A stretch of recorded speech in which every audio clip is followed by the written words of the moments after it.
Hi everyone. Happy Tuesday to you. It is very exciting and scary to do this first live for our group, and to be honest, it is my first live ever. So, of course, I had some technical issues.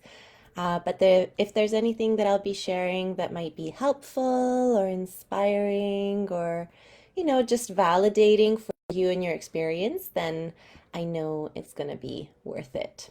So, first of all, I would love to wish you all a happy new year and, just share my hope that we all grow a little bit more confident and hopeful and peaceful and compassionate toward ourselves, just as I was trying to get this life figured out, or was trying to be, and compassionate with each other.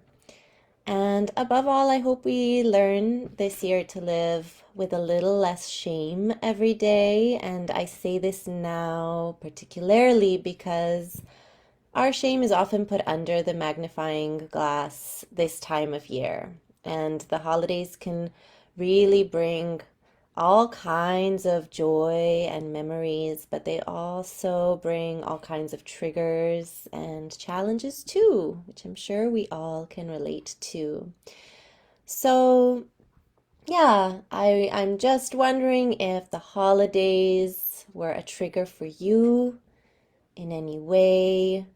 Were they maybe also filled with food-related anxiety or regret, self-indulgence, self-disgust, guilt, and that shame I mentioned? And do you see the holidays generally as your proof that you just don't have the willpower or discipline needed, no matter how much you want to change, and that you're just a failure again? I've heard a lot of people use that word lately, that they just feel like they failed themselves again. So did you maybe fall off the wagon in your health routines and you just don't have the energy and motivation and optimism after falling to get back on?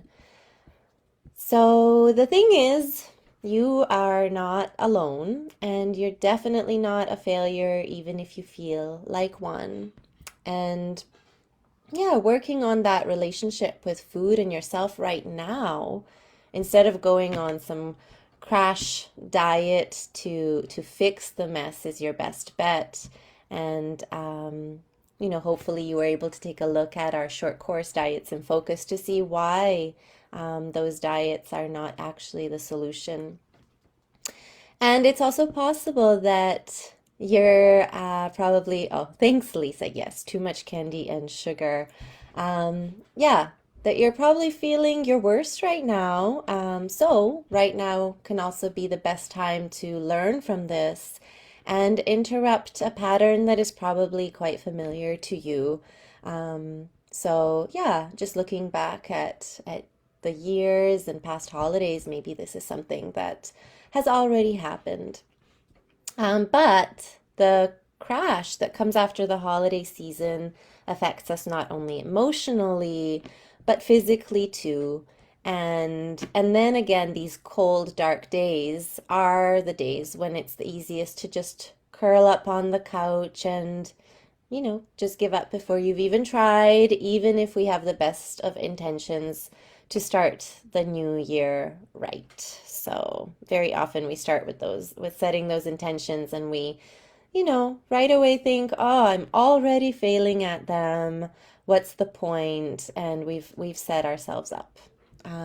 So why does this happen to us every year? What is this pattern all about? Well, the emotions that are triggered during the holidays, like shame, guilt, and self-disgust, go on to just create and generate more feelings of defeat and helplessness, hopelessness, self-sabotage, which all feed right back into our stress levels and stress responses like avoidance or giving up. And then what do many of us do? We turn into those couch potatoes until spring, And this makes it even more difficult to love ourselves, to accept ourselves and our bodies. And then the cycle just continues. I think really taking some action, any action, no matter how small, is better than that. Really, no matter how tiny it is, it can still make a dent and help interrupt this familiar cycle and sometimes even surprise you. So, we invite you when you watch this to comment. What is one small, easy thing you can do to make that dent and invite some new energy into your life? Hi, Kelly. You're here for my first live. Love you, Kelly. So yeah, speaking of those small actions, for me, it was actually starting to reorganize my pantry, which has been neglected for years and years. I don't want to say a decade, but it could be. So I actually now can see all the food we have. I have to tell you, throwing out the expired and the things I don't actually want to be eating inspired me to see a whole new vision of how I want to show up in my life this year. And not just with food. I think it's all related. So I just want to make space and declutter my mind and my environment and have more clarity and power in my life overall. And it might not happen right away or completely, likely never, but instead of sitting on the couch on New Year's Day, as I usually do, tired from all the cookies and the sugar and chocolate and some of the things that just always leave me feeling more moody and lethargic after I eat them. Instead of this, I got up and started with one expired jar of mustard. Um, and then one jar just led to another, and then a bottle of this sauce and that sauce, and then old pasta. And pretty soon I couldn't stop. Like you're digging through the stuff that's at the front and finding stuff that's at the back that you never even knew was there. And it just felt so good to do something different this year and to start it with just one jar. I couldn't stop after that. And just one day after, my pantry is just unrecognizable to me and my family. And that wasn't the plan at all. I just wanted to get rid of that one jar. But one small, teeny, tiny action led me to do something that I've been dreading and avoiding for so long. All that food there, and it was just easier to make pasta, fresh pasta, again, or order in and do takeout. But now I see the potential for change and transformation.